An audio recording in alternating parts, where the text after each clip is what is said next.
we have four great panelists with very different backgrounds. Hopefully they will disagree on everything. From near to far, we have Merle Lefkoff, who has 6 grandchildren in Boulder, and all her work is about the future. Sarah Holowinski, who used to love Transformers and Voltron, so that should be helpful. Philip James Walker, international lawyer focusing on legal reform and post-conflict reconstruction, and Ike Wilson, who was in Afghanistan in 2009, Iraq in 2003 and 4, 21 years of war and peace, and he's a soldier scholar, and that order is not quite right, but you probably figured that out. Let's go right to it. The way we're going to structure this is 8 minutes per person, and then questions and answers. So think about your questions, and let's get started with Merle. This is my first conference here. Oh, this is incredible. So I have to say, and this is my first panel, so I have to say something. I just got a book called Here Comes Everybody by Clay Shirky, and I want to recommend it because that's what this conference is about. I mean, this is an extraordinary conference. Here comes everybody, because that's what the future is about. It is about people coming together and solving problems by doing it in a different way and doing it with a different mental model of the world, which returns us to natural systems. But I'm supposed to talk about bots. Bots that's a term that's short for robots. And I'm a recovering international mediator. I spent a year with the U.S. Marine Warfighting Laboratory, a very strange place for a mediator to be. The reason I was there was because some really interesting work was going on in terms of how identity groups form, how people cooperate and collaborate, how people go to war against one another. And I'm the opposite of a computer programmer. I'm the opposite of a computer programmer, but I was really interested in finding out with my team what kinds of simulations give us insights into the kind of warfare that me, as a mediator, and the people I worked with, that I wanted to get rid of. And these computer simulations that had little autonomous agents that were programmed to move around, and we couldn't control them. We just gave them very simple rules, and it was their collective dynamic behavior that gave us new insight into how people either go to war or come together.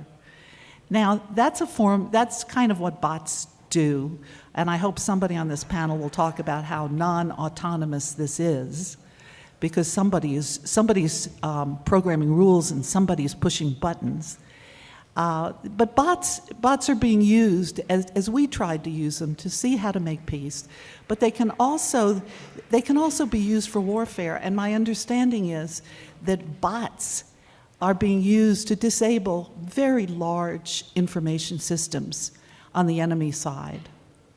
So the idea of looking at dynamical systems and this whole new world of complexity and adaptation and returning us to how natural systems and ecosystems work can be used in nefarious ways or very positive ways. Now, there's a larger issue here as well, and this is the issue of what happens to soldiers.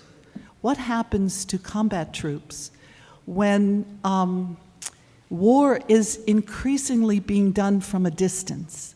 And we've been doing that for a long time. I mean, when a pilot drops a bomb, he doesn't see exactly what's happening on the ground. And there's a huge moral disconnect here. But increasingly, particularly with drones, I think, with all the new technology that removes soldiers more and more from combat, is bringing up some very, very profound issues about this. I found an article that talked about the difference between, I want to make sure I have the right term, barbarous and civilized warfare. The idea being that civilized warfare was among combatants, right? Didn't involve civilian populations. And barbarous warfare, which presumably was a thing of the past, was something that involved conquerors coming in and then wiping out whole civilizations. Of course, it's hard for us to think that we're not doing the same thing now in greater numbers, especially since Hiroshima and Nagasaki. I live in New Mexico, downwind from Los Alamos National Laboratory, so this is always on my mind. And war is about civilians and about civilian casualties more than anything now, and the horror and the trauma that that leaves behind. But it's also, I think maybe for the first time, we're highlighting the trauma that is also left behind when men go into combat in this new kind of theater of war, which the military calls asymmetric, meaning we've got all the power, but they seem to be winning. How is that possible? And that's what we were looking at in a computer, and trying to figure out how strong these new networks are. They're like spider webs, how strong these networks are, and how our top-down hierarchical models simply don't work in today's world anymore. So I'm really hopeful. Believe it or not, I'm really, really hopeful. My organization, by the way, takes these new models of here comes everybody, break down these patriarchal, hierarchical command control models, and see if we can transform the way diplomatic negotiations are conducted, because they are conducted the way they've been conducted for hundreds, maybe thousands of years, and it isn't working anymore. So my hope for the future is that as war perhaps becomes more, as the conduct of war is separated more and more from the guys who are pushing buttons and these all kinds of so-called autonomous agents are doing the destruction, that they will get bored with war, that men will get bored with war, because it won't be as exciting anymore. Those of you who know the work of Chris Hedges and the work of many writers who are talking about why men go to war. Men go to war because it's the most defining thing they do in their lives. It is the most meaningful thing they do in their lives. It's the most exciting. And I've said for years as a mediator, how do we make peace as sexy as war? Well, it may be that we don't have to worry about that. It may be that, in fact, as war becomes more and more about pushing buttons, perhaps war will become boring, and men will no longer go to war and think perhaps that peace might be the exciting future. Thank you.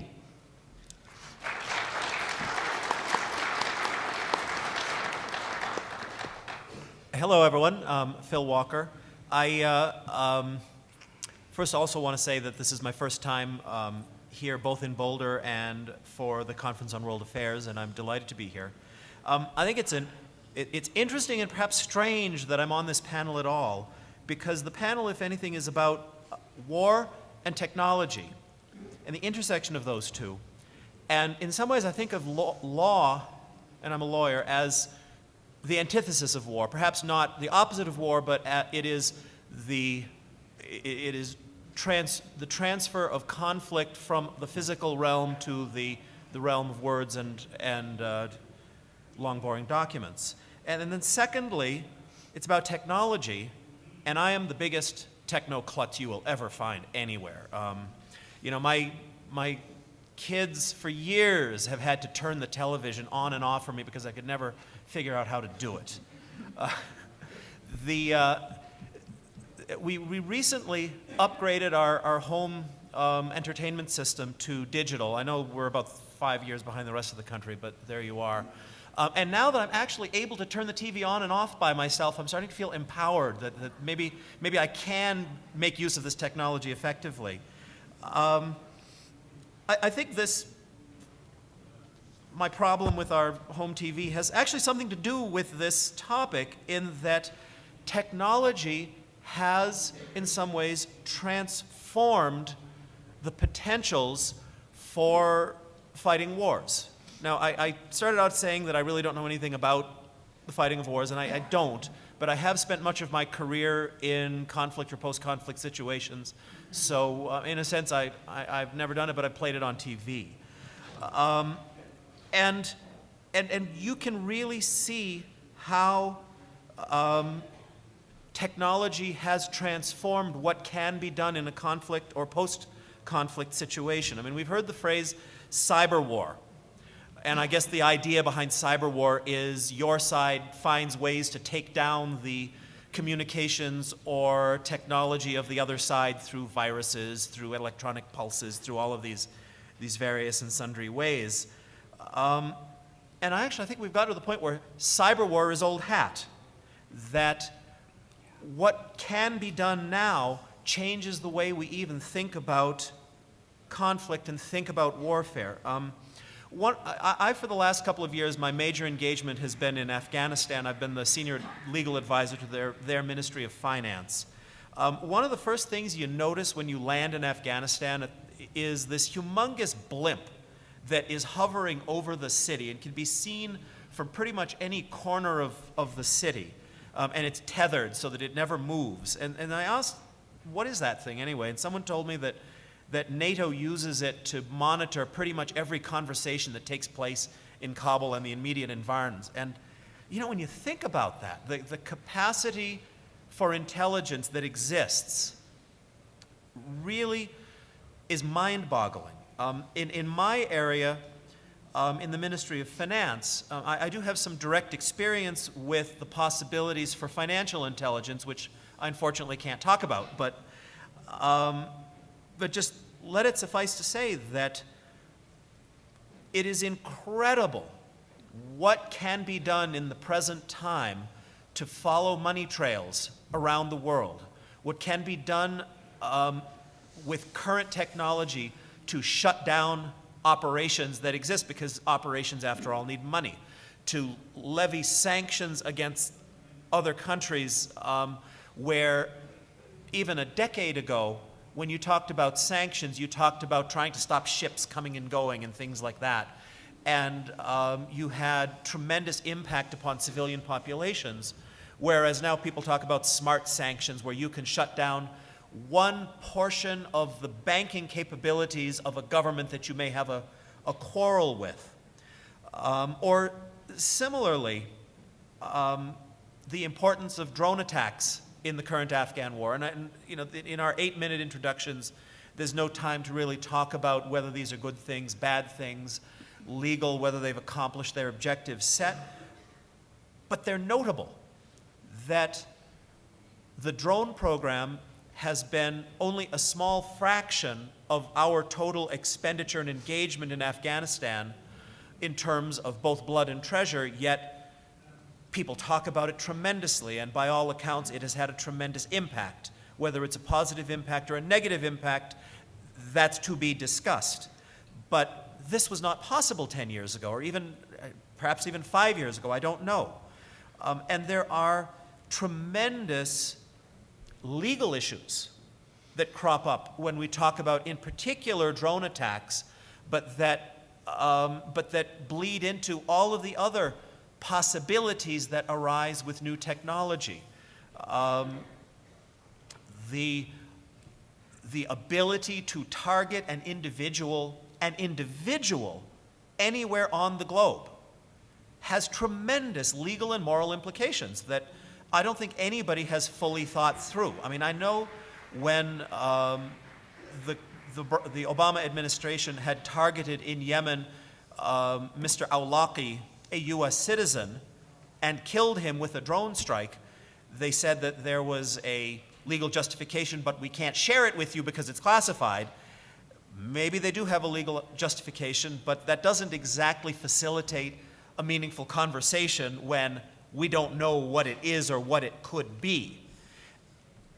And I think that this is reality now, this is reality going forward, and this is something that needs to be on the public agenda, and I think it's very a good thing that this is on our agenda today. Thank you.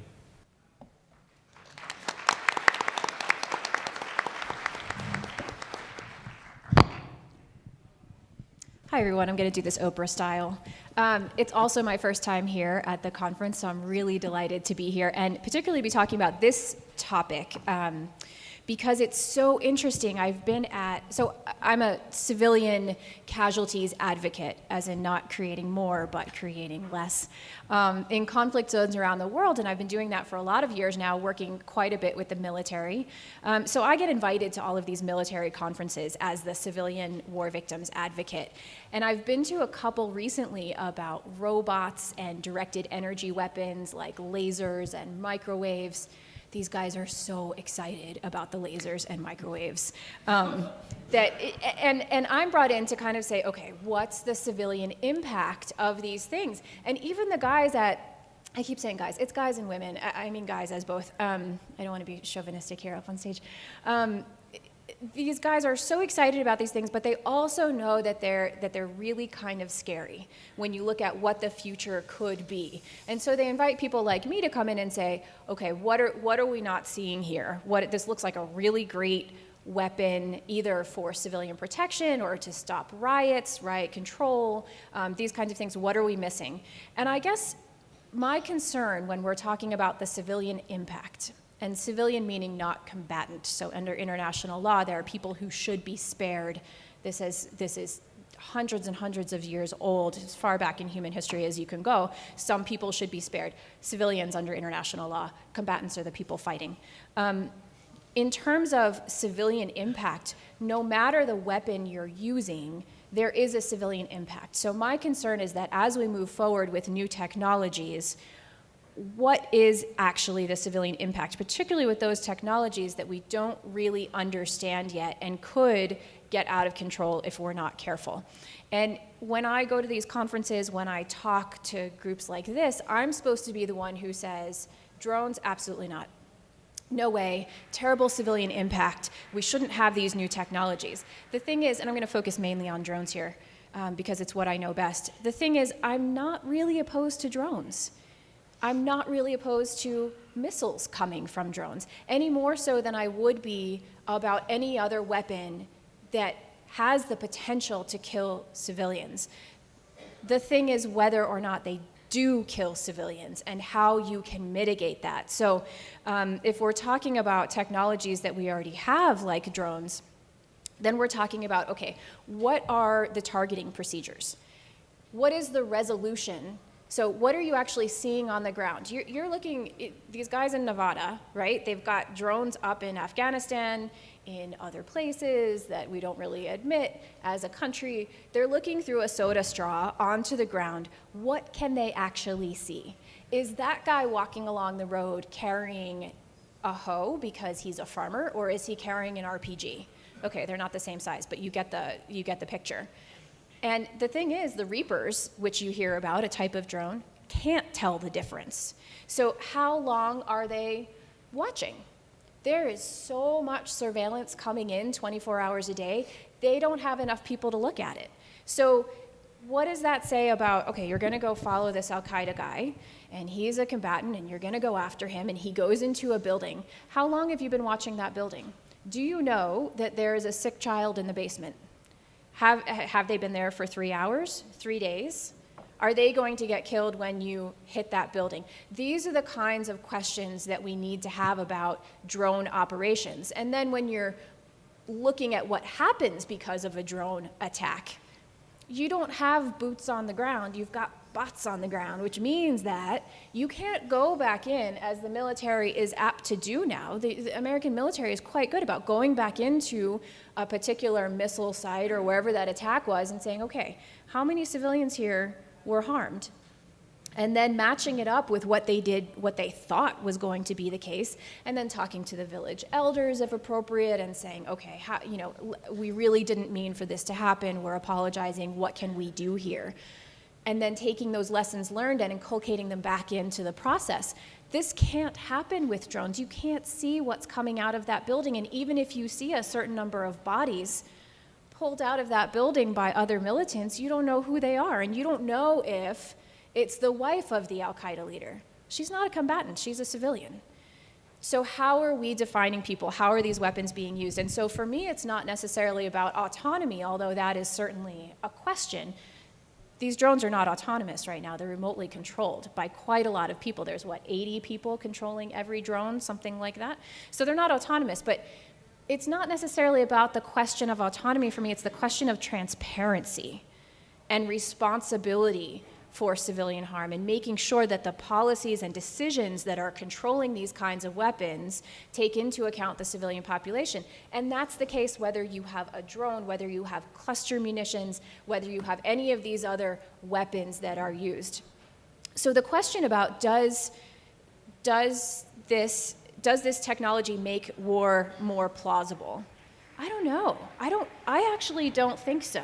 I actually think that in a 24-hour news cycle, you can't get away with anything, right? I mean, a country can't just send a bunch of drones over to a country, start bombing the hell out of it, and then say, oh, we didn't really do that, that wasn't us. You have to take some sort of responsibility in the international community and in the public. So that's one thing. And then I think that a lot of countries that have engaged populations won't let this happen. At least I would like to think that Americans would not let this happen. That's your taxpayer money that's going to drone technologies that are being used in all of these places, right? So I'm hoping that that wouldn't happen. In other countries, maybe not. The one last thing I want to say is Phil brought up this great example of this balloon that's flying over Kabul, and I've seen it, and it's kind of treacherous looking, despite the fact that it's like the Goodyear blimp. I mean, you know that it's watching everything that's happening. And what I've heard from civilians in Afghanistan, word gets around really fast, including outside of Kabul, that this thing is flying around. They're so scared of it, they're so fearful, and they feel like it's a really culturally insensitive thing to do because they think that all these military guys are watching their wives inside of their homes, right? So the benefit that you get from listening in on all these conversations and understanding your strategy better means that you're causing tremendous civilian anger on the ground, which in a counterinsurgency, really bad thing. So all of this is a balancing act. Thanks so much.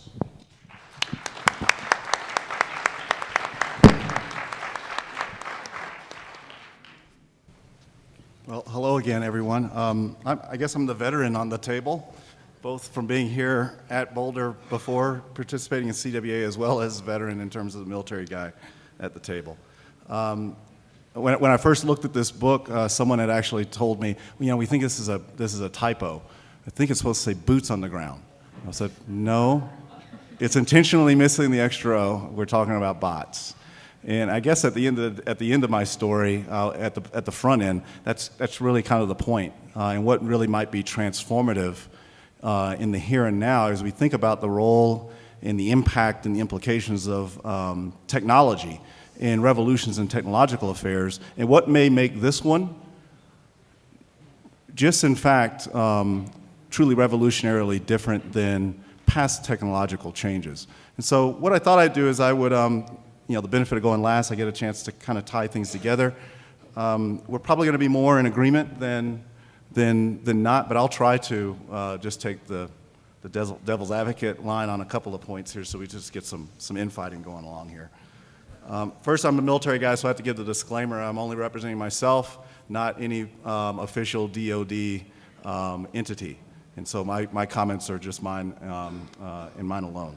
So with that said, I wanted to share with you all some of the immediate questions that came to my mind when I saw the panel and saw that I was on this panel, Bots on the Battlefield. So let me just run through them quick, and I want to leave us with some concerns, frankly, that I have as a soldier and as a citizen. So the first thing I thought of is, okay, we're thinking about war without soldiers. So what are the real costs and benefits here? And what's the proper way of defining and measuring those costs versus benefits? What are the real risks involved in those calculations? When we start introducing new technologies into these types of affairs, human affairs, and I'll get back to that point near the end of my comments, those questions have and may have revolutionarily different answers to them than in the most recent of past. Are we talking about bots and technology becoming a supplement to the traditional legacy, long-standing historical human endeavor of war and warfare, peace and peacefare, a supplement to, or are we talking about a replacement of? And this is one of the places where I believe that this moment that we're in today, leading into the immediate future, one of the places where we might be looking at something that's truly revolutionary in terms of this, in this change, in the character and nature of the change, not to mention the pace. Functionality really matters. Again, it really ties to my last point. Are we talking about technology, and in this case, robotics, robots on the battlefield, being brought in to supplement particular functions and activities that at the end of the beginning, middle, and end of the day have a human agent and a human agency tied to them. Most importantly in that human agency, a human responsibility and an accountability.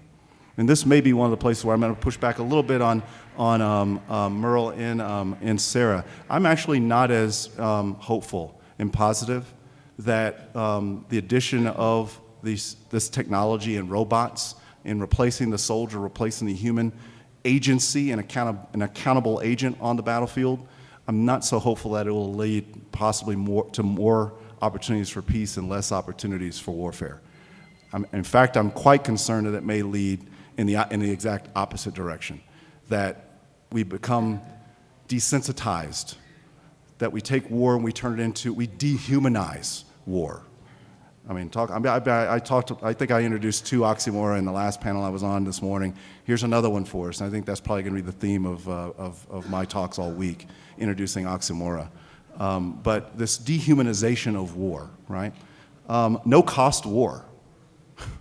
What do we want to do? That scares the hell out of me, frankly. No-cost war.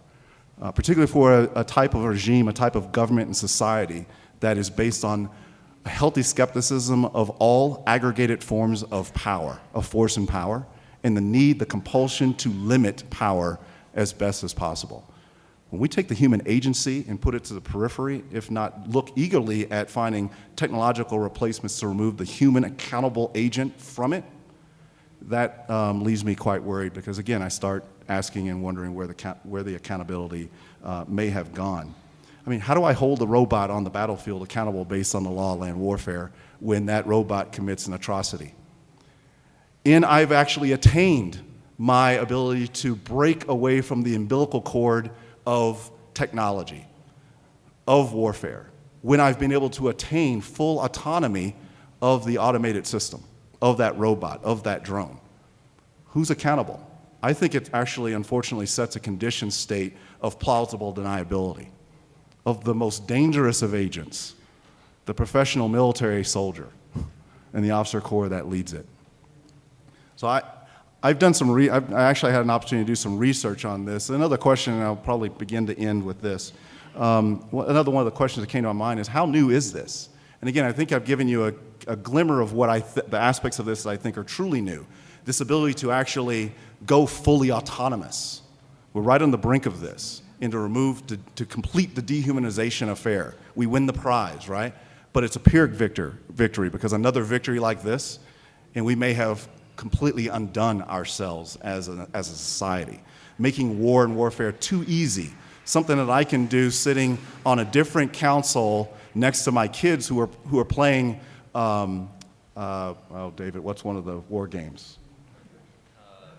Medal of Honor, right? Yeah. One of these games, they're playing it for fun. I'm playing it for real, right? And I leave the dinner table, I go in, I do a couple of drone strikes, and then I go back. Maybe I just fire and forget. I go hit a button on my machine, and I'm watching, Mad Men, right? While this thing is delivering munitions that I am no longer responsible for. I'm desensitized and disconnected. Unconscious warfare and unconscientious warfare. This is troubling. But when I answer my own question of is this what's not so new about this? I mean, we could be talking about this same thing in 1500. In 1500, I'm talking about and worried about the dehumanizing aspects of armor being put on the human agent, right? This much more of a removal, a dehumanization of the soldier from the human concern of war and peace. I truly believe that, and I'm going to end with this very pointed and very provocative, intentionally statement. In a democratic republic, in being your military, consistent with the law of land warfare, and I would offer the progenitor to it, our enduring principles as an American state and society and state. It is my job as your soldier to die for a cause on the behalf of attaining the national interest in a manner which protects the protected person. I am not a protected person on the battlefield. But if I have a very high-tech, very expensive robot on the battlefield, that may lead us to something I really want to protect at the cost of the human agent, particularly when we're talking about military and humanitarian operations, where the populations that are protected and to be protected are not our own soldiers. They are the civilian populations that we are there to serve and assist them in finding a new, better way forward of, by, and for themselves. It's very important to keep the soldier as the last final guard in the sacrifice. If there's no sacrifice of the soldier, I fear that war becomes too easy of an affair to enter into. When we start protecting the soldier, perhaps loving the soldier too much in the wrong ways, we can actually find ourselves protecting the soldier at the cost of civilians. And that's a very troubling affair for an American soldier and an officer that leads American soldiers. This is the type of limit and control that allows us to think twice, 10 times, before we declare the types of wars we're going to embark upon. I think that's where the control and the limitation begins. When we as a nation and a society consider and have to reconsider whether this is the kind of war we should be embarking upon, because in order to do it well and rightly, legally and justly, we have to put our American sons and daughters at risk in order to protect the civilian, the protected person, on behalf of accomplishing the mission. We lose those controls, we may be on the wrong side of our own history and our own constitutional principles. So thank you for that, and hopefully it's provocative enough to get some back and forth going.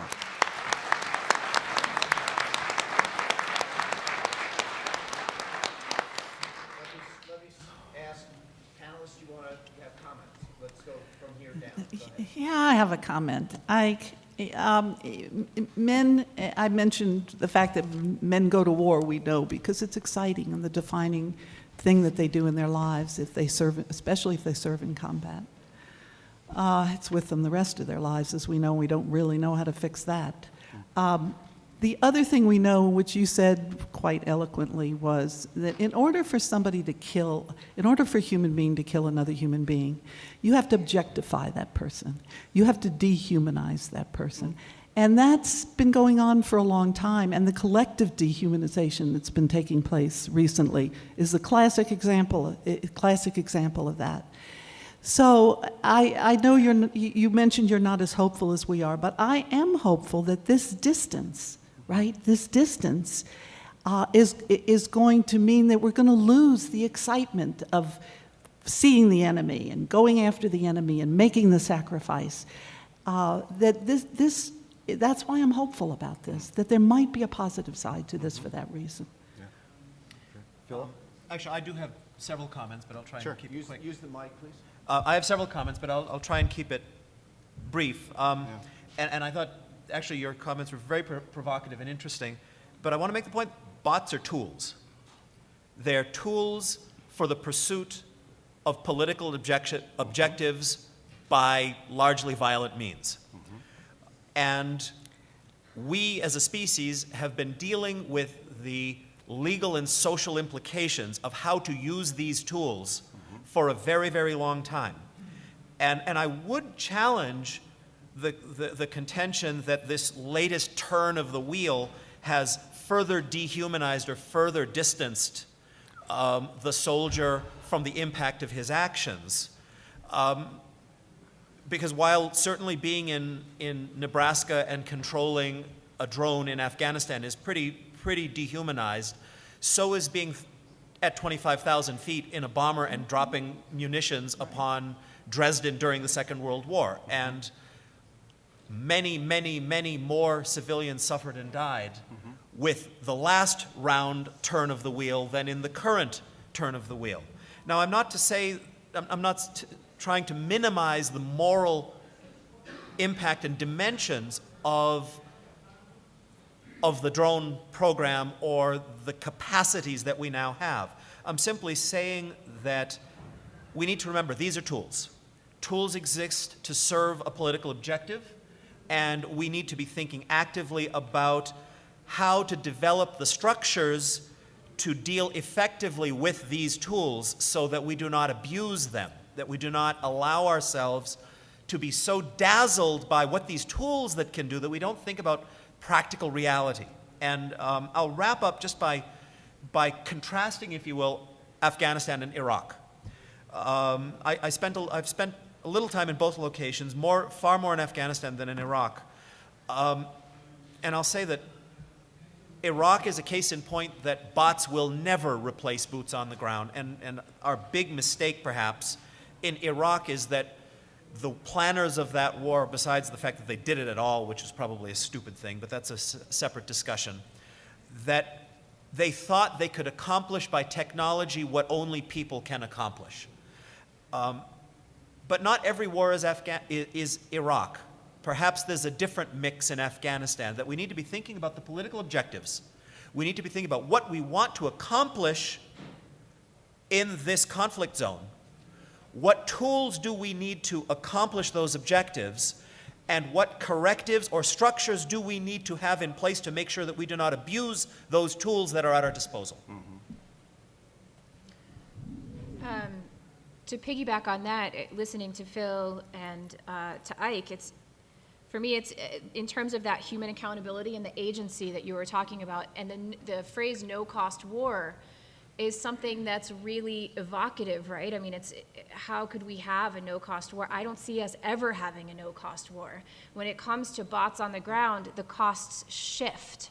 It becomes about something else, and what that something else is, on the negative side, which Ike brought up, is you're protecting the soldier in favor of civilians being killed instead. But on the positive side, it's now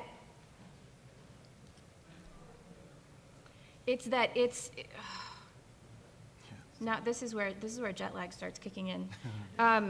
In terms of accountability, I've just lost my entire thought. Yes, legitimacy. You lose your legitimacy. Yeah. Right, so a nation, as I said before, that goes out with a bunch of drones, doesn't sacrifice one soldier's life, loses legitimacy. And this is a world in which everything is so interconnected that the kinds of geopolitical shifts that you have because of something like that become really significant. So in terms of the framework that you're talking about that needs to be planned for now, that legitimacy is always going to factor into whether or not we use drones instead of or as a replacement for boots on the ground. But then you also have this accountability structure that needs to be put in place, not only so that drones aren't abused and robots aren't abused, but also so that you can link back when that war crime happens on the ground. It is still a matter of statecraft whether or not you engaged in that conflict in that way. So there has to be the chain of command that still goes back to a person. And that's what has yet to be figured out and needs to be figured out in the nitty-gritty. And that's exactly where I want to pick up on, to kind of at the same time agree with all my friends and colleagues, but at the same time push back at all of them at the same time. That's the trick, right? That's going to be the trick. Let me see if I can pull this off real quick. And I think I'm suffering Sarah's moment now. Sorry. Let me back up. I'll work my way back into it. This dehumanizing factor.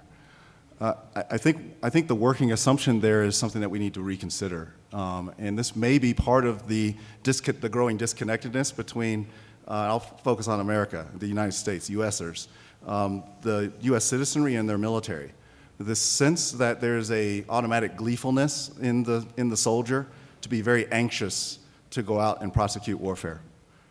I know we have the examples. We have the bad behavioral examples that need to be punished to the full extent of the law and rebuild good discipline back into the force. And we have soldiers urinating on bodies of corpses.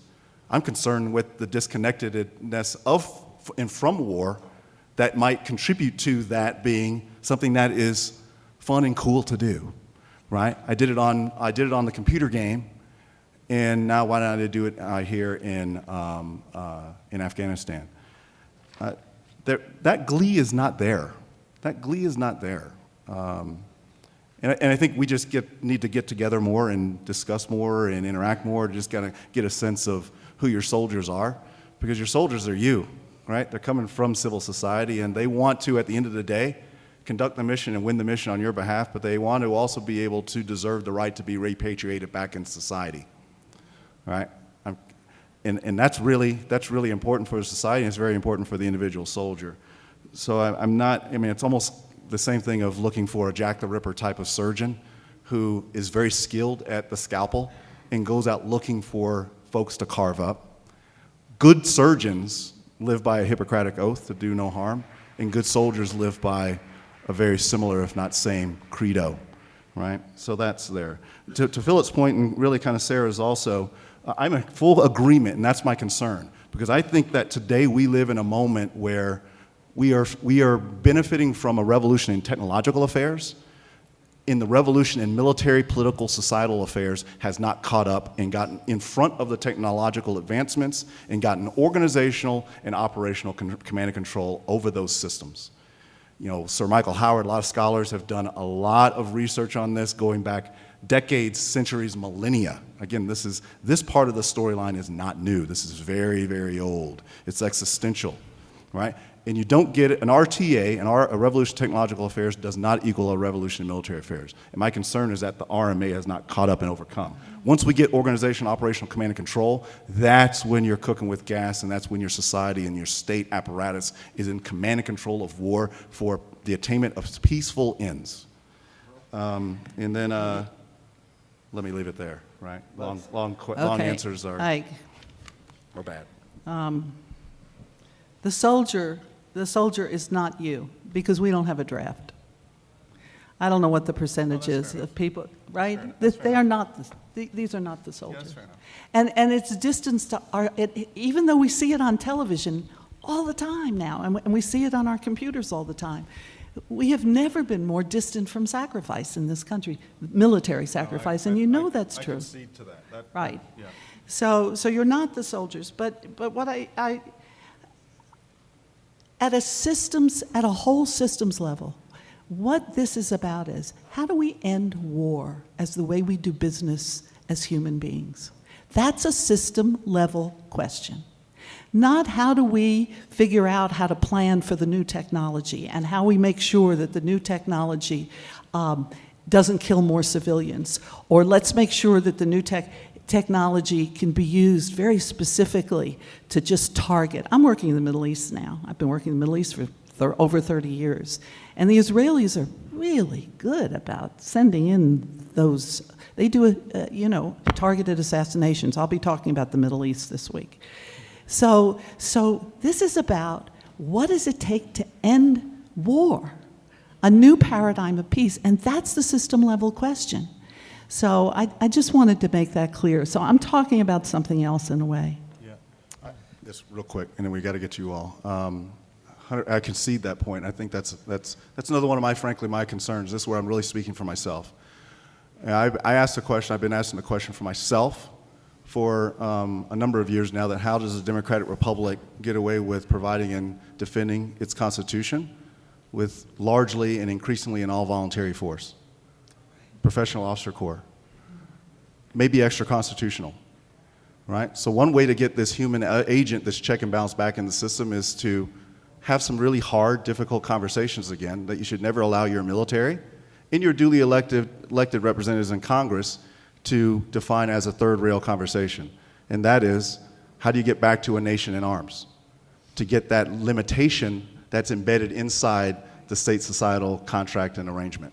Right? I'm not talking about a Vietnam-era conscripted force, a drafted force, but we might be talking about some form of a 21st century national service, where service in the military is only one part of a suite of activities of service.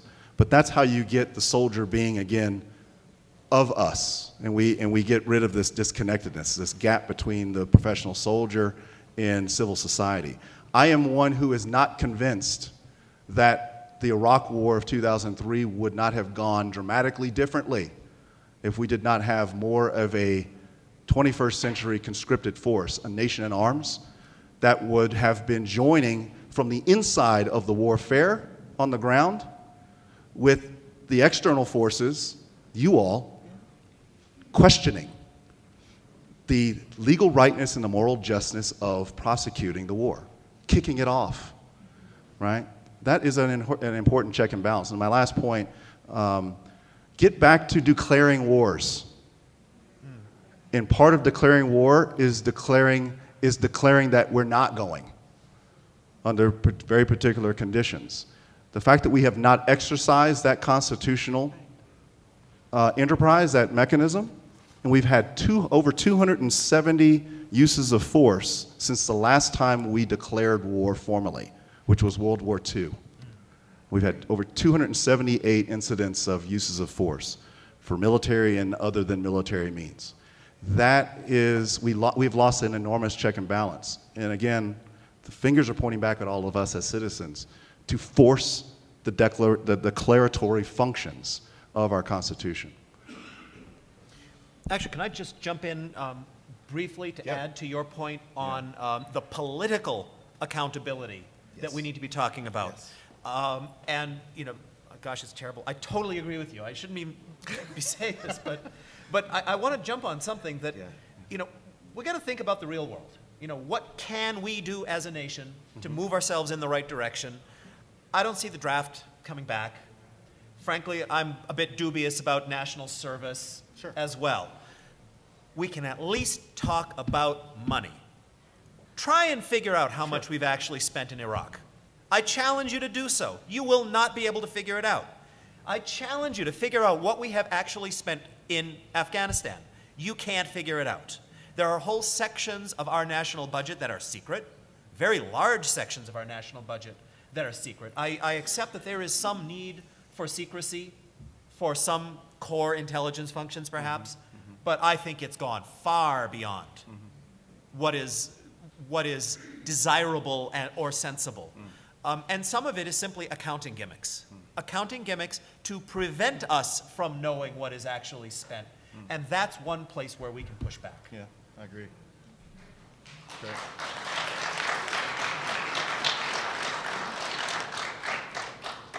I think we're getting ready for questions. Anyone? I see we have some questions. Why don't you line up in the aisle so I can be reasonably fair?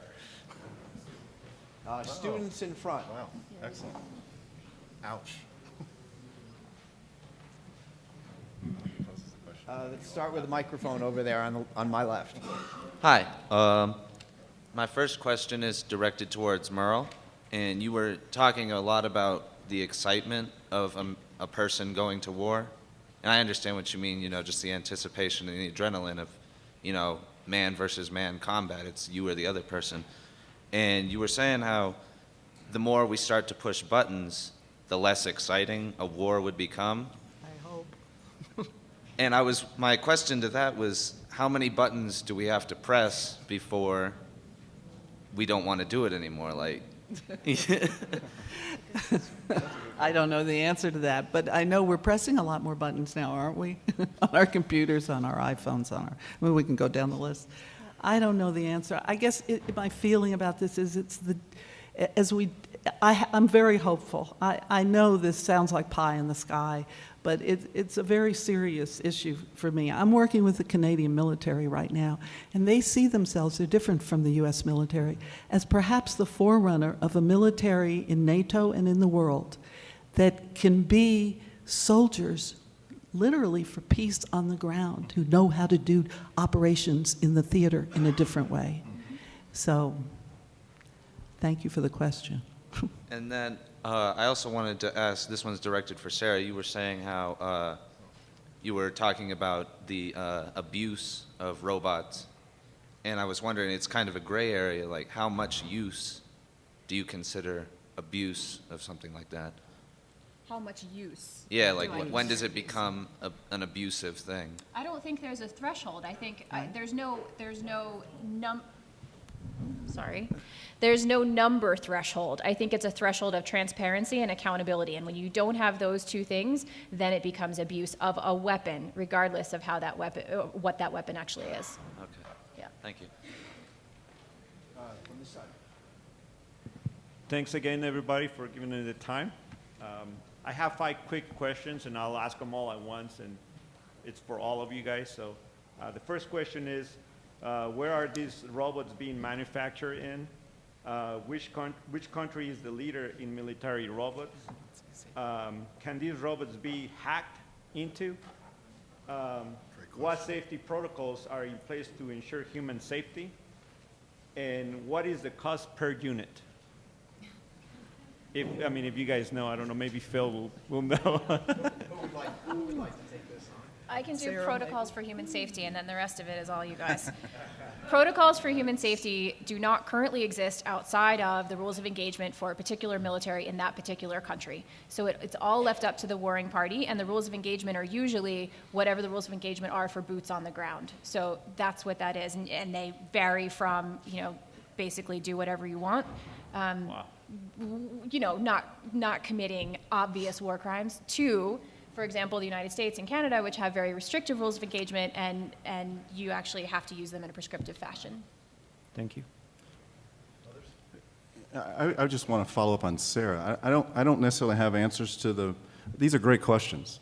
These are the kind of questions that have to be asked on the road to getting that organizational operational control. And so because these are questions of legitimacy and accountability, right? And these are the things that until you answer those questions or are able to answer those questions, you don't have a revolution in military, political, societal affairs. The fact that we don't really know, the fact that maybe a lot of that information is held secret for perhaps questionable cause for secrecy, tells me that we are not quite there yet in terms of getting civil society and the state in command and control of these systems. My eyes are going. I need a robot to help my eyes recover. Yeah, I think I'll leave it. I think I'll leave it at Yeah, that. go ahead, because this is quick. You might want to go to the DARPA site, DARPA, on your Google DARPA and see what comes up. What does it stand for, Ike? Ike, DARPA. DARPA. What does it stand for? Oh, J, DARPA.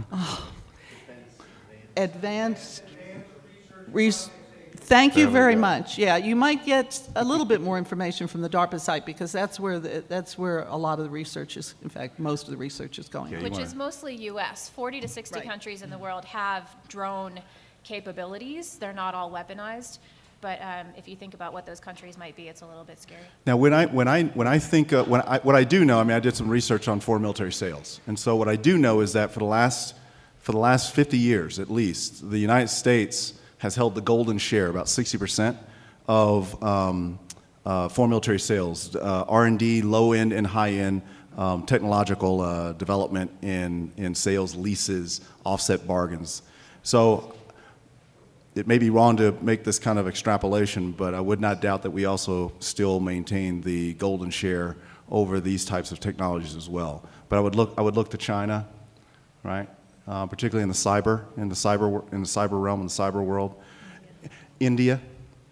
Again, we get into really gray space, literally and figuratively, because what constitutes a defense technological advancement, or we're well into the world of dual use, and dual use means difficult to distinguish a technological instrument or tool or a widget that is definitively by design a component of warfare or a component of a benign commodity, right? It's all in the packaging of these things. And the inability, the loss of the ability to distinguish between these two things leads to and contributes to the indistinguishability of combatant and non-combatant, protected person, non-protected person, right? That's where the human agency comes back in. The more we rapidly try to get the human agency out, we find ourselves at the end of the day, human agency coming right back in again. I'll take a couple of quick jabs at the answer as well. I can go down to Toys R Us and Yeah. buy for about $100 a really cool remote control aircraft with a camera on the top. Yeah. That's potentially military technology right there. You can do a lot with that. Where is it manufactured? I think the U.S. is the acknowledged world leader in most military hardware and technology, and I know at least some components of the drone aircraft are made in Massachusetts. But beyond that, I don't know. Hackable, it's as hackable as the human mind is inventive, and the human mind is very inventive. So I guess that's the next turn of the wheel, if you will. Unit cost, I think this is an important point to consider, is that many of these tools, and I'm going to persist in calling these bots tools, are very inexpensive compared to what you might otherwise use to achieve the same objectives. Soldiers deployed to Afghanistan are extraordinarily expensive. We did an internal study at the Ministry of Finance that the end cost of a gallon of diesel to a military unit in Afghanistan is about $200. When you count the special challenges of getting that gallon of diesel from the port in Karachi to the field in Kandahar or wherever. It's extraordinarily expensive. And these drone aircrafts, by contrast, are very, very cheap. And without going into the merits of the given programs, it's worth always remembering when we talk about developing structures to appropriately manage these things that there is a strong incentive to use them because they're pretty cheap. Yeah. Yeah. Well, Wow. that's excellent. Thank you. My question might be for Phil and Ike. It's more a little bit concerned on the domestic front. Just how you said that we can basically target any person, and with the maybe not just drones, but the increase in advancement of technology in general, and with the pass of the National Defense Securitization Act and things like Patriot Act, I'm just wondering kind of what kind of domestic and civilian implications these things might have on things like civilian safety or even privacy or anything like that. I'll start. No, go ahead. Give me a chance to think. See how we wanted to pass that one off? You want to start? No. That's serious. I mean, that's the existential question, right, for a republic, because the answer to it can leave you either as a strong republic or no longer one. I mean, I will say this very starkly, right, in extremes, just to intentionally shock us. But you could wake up one day no longer a republic, but a totalitarian state. You could wake up one day no longer a nation state, but a state nation, right? One thing I would add to the concern, and it's maybe just be because I'm getting old, right? Is that, you're the millennial generation. My son, who I'm very proud of the fact that, I get to get probed by my own son at a conference like this. That's a sign of a healthy republic, right? Where the person I have to be accountable to the most is my son, who's an American citizen, also Canadian citizen, and they're the ones that keep me honest in terms of the manner in which I conduct my business, right? In making sure that it doesn't become a business. But anyway, I digress. The millennials, different concept of what constitutes privacy, right? If different concepts of what constitutes property laws and property rights. And so, I mean, I would sense a little bit looser. I mean, just looking at Facebook and the things that you all talk with and at each other about in terms of sharing information. These things would be, of my generation, certainly my parents' generation, this would be the stuff of picking up a rifle and fighting over, right? Don't tread on me, right? Government or next door neighbor that has a Linksys system that might be able, like the dirigible the JLAS system that we fly over Afghanistan, that might be able to peek in the eye of Saren, right, upon you, right? I mean, this kind of thing. We have to be really concerned about those things. We have to have the dialogue because we have to, at the end of the day of those discussions, determine whether the requirement, the imperative for use of that in that way for greater order at the moment outweighs the sacrifice at that moment of liberty. great example I would give is the Patriot Act. Patriot Act 1, Patriot Act 2. We did some things out of expediency at the moment. But if we look, I'm very hopeful that we still are more of a healthy republic than not, because we have had some retractions from the initial extremes of the privacy violations of Patriot Act 1 and 2. So concerned with the lag of getting back to fail-safe to the liberty position, right? But the system is showing itself to still be constitutionally governed, right?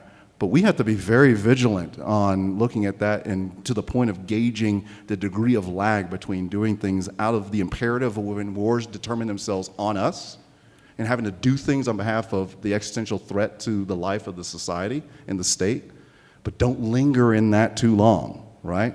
Get out of the fear state. Get out of the authoritarian state as rapidly as possible, return to the republic, right? I wonder, as a panel, has there ever been a reference to the Eye of Sauron in a CWA panel before now? And if not, do we get anything special for that? But back to your question, or question and comment, I think what you're talking about is really, in some ways, the domestic analog to this panel topic, is we have these tools. These tools allow us to do things that could not be done even 10 years ago. And the current Supreme Court has actually been has set a pretty low bar as to what is legal in the use of these new technologies. I can't give you the name of the case, but I believe the Supreme Court recently ruled that police can use little devices can stick a device on your car and track you wherever you go if they want to, without seeking out a warrant. Similarly, there have been cases coming down from the Supreme Court to indicate that certain types of telephone transcripts, who you call, where, when, how, can be accessed without a search warrant. Is this a good thing or a bad thing? I'm inclined to think the Supreme Court is wrong, but these are things that need to be hashed out. This is an example of how you need to develop the rules to govern the proper use of the tools that we now have at our disposal.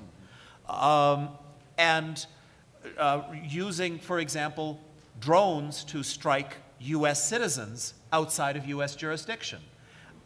You could put that in the warfighting column, or you could put that in the exercise of civil jurisdiction column. And for my own part, I find that extraordinarily troubling, that an American administration can use a remote drone strike to assassinate a U.S. citizen in a jurisdiction where there is no war, whether it's formally declared or at least acknowledged by an act of Congress. I find that absolutely creepy. I'm referring to the Al-Awlaki case, but I think there's been one or two others as well. And legally extraordinarily troubling. I mean, that's assassination of a U.S. citizen with never mind due process. I mean, we're way beyond due process in this. Absolutely.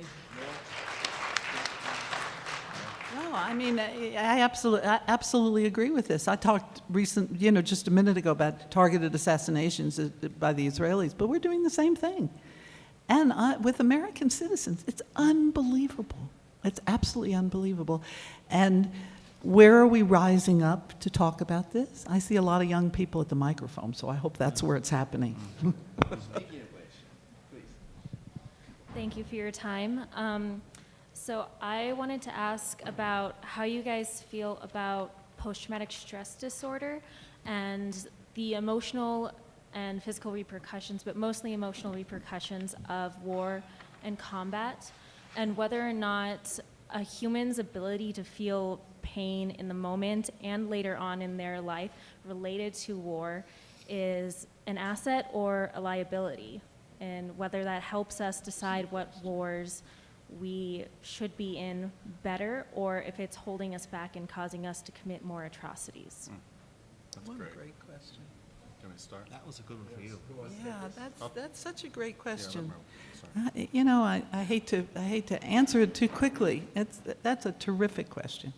I've been a mediator in war zones for more than 30 years, I mean, in the middle, so because I'm not on the combat side, I'm on the civilian side, what I see is a lot of what Sarah's talking about. I see the effects of this for generations afterwards. This is the thing. And I'm not sure this is a good thing, because what happens when people come to think about how to solve problems from a victim perspective that might be generations old, they can't solve their problems. They somehow have to come up with a new story, not their victim story. I worked in the Balkans for almost 8 years, on and off. They were terrible wars. All wars are terrible. And I worked, in this particular case, was working mostly with women who had to assume leadership, very distributed form of leadership, not a command and control kind of leadership, who had to assume leadership because the men were gone or they were fighting. And the horrors for them, and rape, of course, was one of them, and it got a lot of attention finally, have carried over for, this is very recent post-conflict, but these are very fragile. These pieces are very fragile for that reason.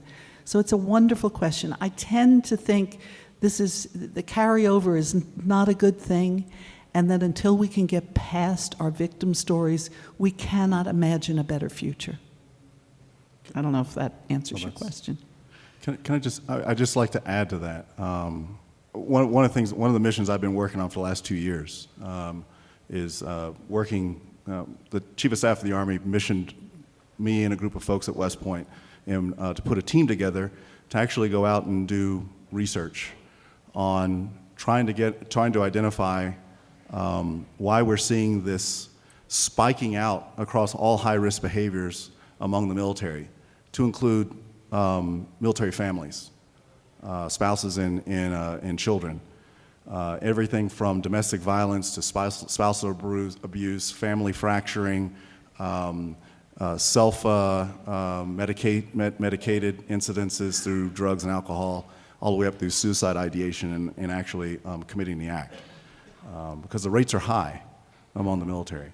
And so at the heart of this is, the PTSD concern and question, one of the signature wounds of these wars, Iraq and Afghanistan, along with mild traumatic and major traumatic brain injury. Those two combined, a very worrisome and chronic witch's brew, if you will.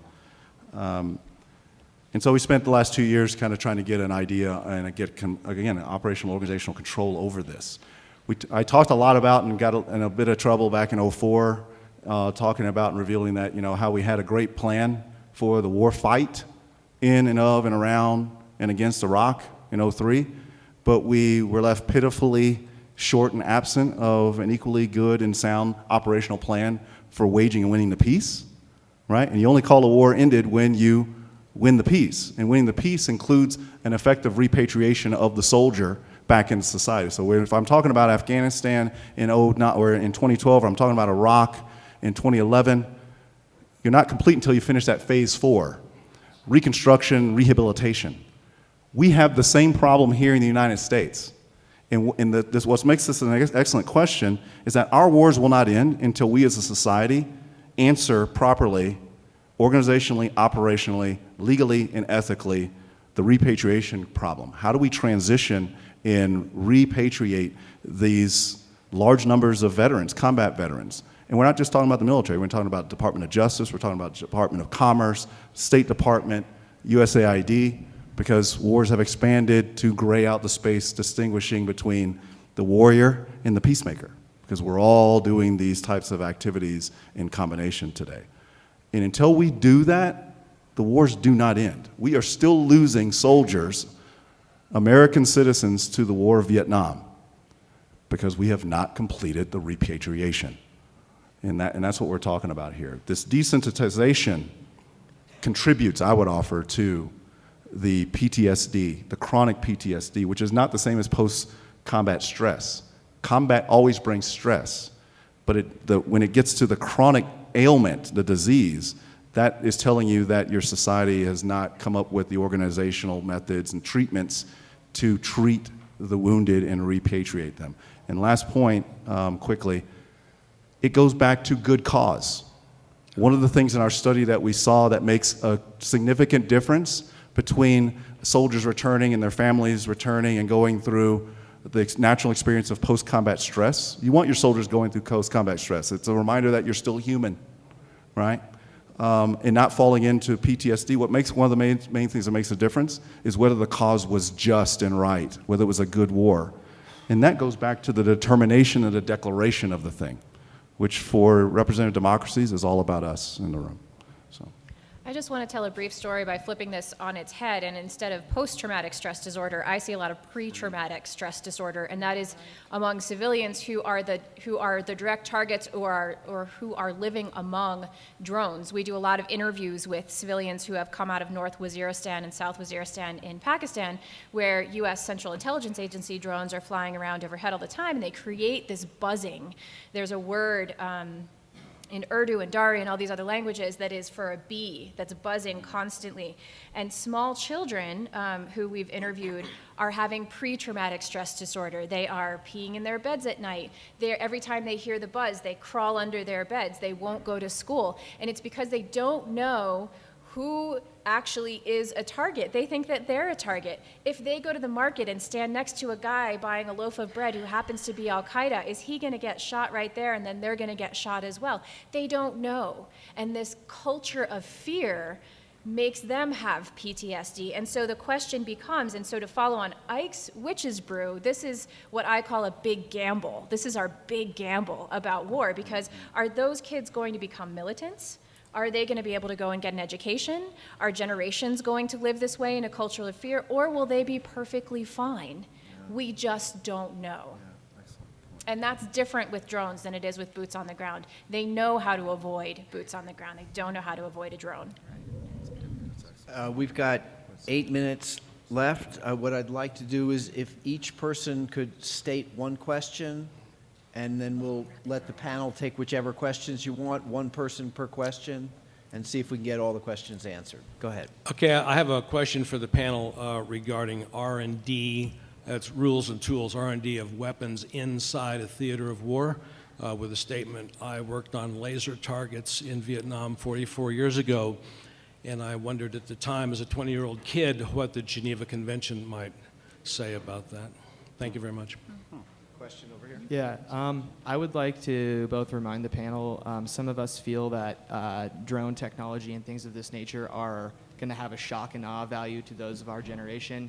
And I'd just like to reiterate Phil's point that for $1,000, I can go to Radio Shack or go to J.B. Saunders and myself assemble technology of this scale that can do these same things. So how do we convince people that are creating legislation now to concede to a younger generation who actually understands and the implications and the science behind this technology? Because it's my opinion that the people who are creating legislation and making decisions right now don't really understand the technology well enough to create, morally acceptable things. So I'll leave that for you. Thank you.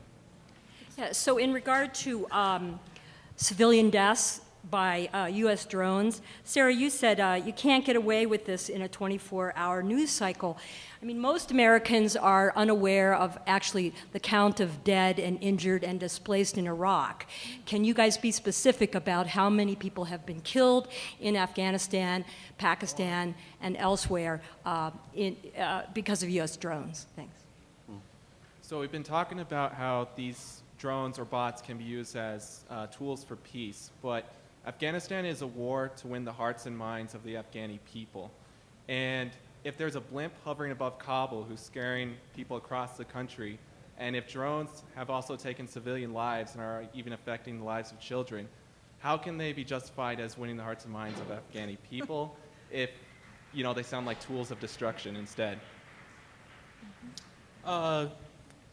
When we can actually create an infantry drone, would not removing the entire force protection dimension of creating rules of engagement, could that be a good thing? Because this Terminator I can send out, he's expendable, and I don't have to worry about, giving him a rule of engagement that will keep him from getting shot. Like, could that be a positive effect, or I just wanted to get your thoughts on that? Just talking about the economic and financial feasibility of bots on the ground, at what point will it not just become a financial war between bots against bots until you have your last mode of resource, which is boots on the ground right back to where you were, where it'll be boots against bots? And thinking about the implications of just the image of that idea in general.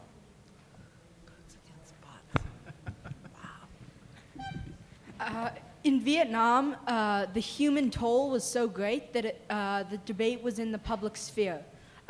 With the only toll in a war fought with bots being money, will there be any accountability?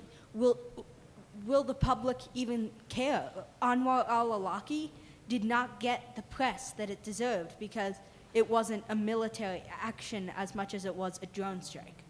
So I'd want your thoughts on that. I'm so glad you're concerned about that. At your age, that's fabulous. All right. All right. So how do we proceed? So you got 1 minute, please. Pick a question and Cool. answer. Okay. Okay. Yeah, excellent. Anybody who thinks that we went into Afghanistan to win hearts and minds doesn't understand why we went into Afghanistan. And we have also abandoned the counterinsurgency strategy for a counterterrorism strategy. And so winning hearts and minds is not at the forefront. So I just wanted to mention that. Too bad. I'll tackle the very first one about R&D and the Geneva Convention. I just wanted to say that in my experience, I've found that the old rules are actually pretty well thought out. And absolutely, they need to be adapted to the new tools. But around the time of the invasion of Iraq, there was a lot of talk about, you know, the new type of warfare and all of this sort of thing. And, you know, that the Rumsfeld vision of a revolutionized, light, nimble force. But at the end of the day, what caused us so much trouble in Iraq, besides the decision to go in the first place, sorry, I had to say that, but what caused us so much trouble after that decision was that there was no public order such that a small group of people were able to, number one, wreck the infrastructure of Iraq, which was in many ways a very developed country, and number two, destroy any kind of civil institutions such that putting the pieces back together afterwards was extraordinarily difficult and perhaps, depending on how things go the next few years, impossible. And that goes back to actually implementing the rules that were set out more than a century ago at the Hague Convention of 1900, whatever it was, and the Geneva Conventions of 1948, I think, that the occupying power needs to provide physical security in the area under occupation. That's like Rule 101. I don't know if you can actually call stupidity and negligence a war crime, but it gets to that level. And I think this is just one small example of how the old rules actually match current realities better than one might suppose, so long as we think them through to deal with these current tools. Sure. To the young man who was talking about how to get legislators to concede to the younger generation, get yourself to Capitol Hill. Talk about it, blog about it, write about it. Come see me and we'll talk about how to get yourself to Capitol Hill. Talk to all of those people. Their offices are open. You can go in and change their minds. We do it all the time, and you would be great at it. Drones killed how many? We actually don't know. So you've got two different drone programs from the US. You've got the military side, which does finally count casualties, but not all casualties, and they don't necessarily say how and why they died or in what operation. And then you've got the CIA drone attacks, which nobody knows anything about. We've been trying to get information. They don't return my calls.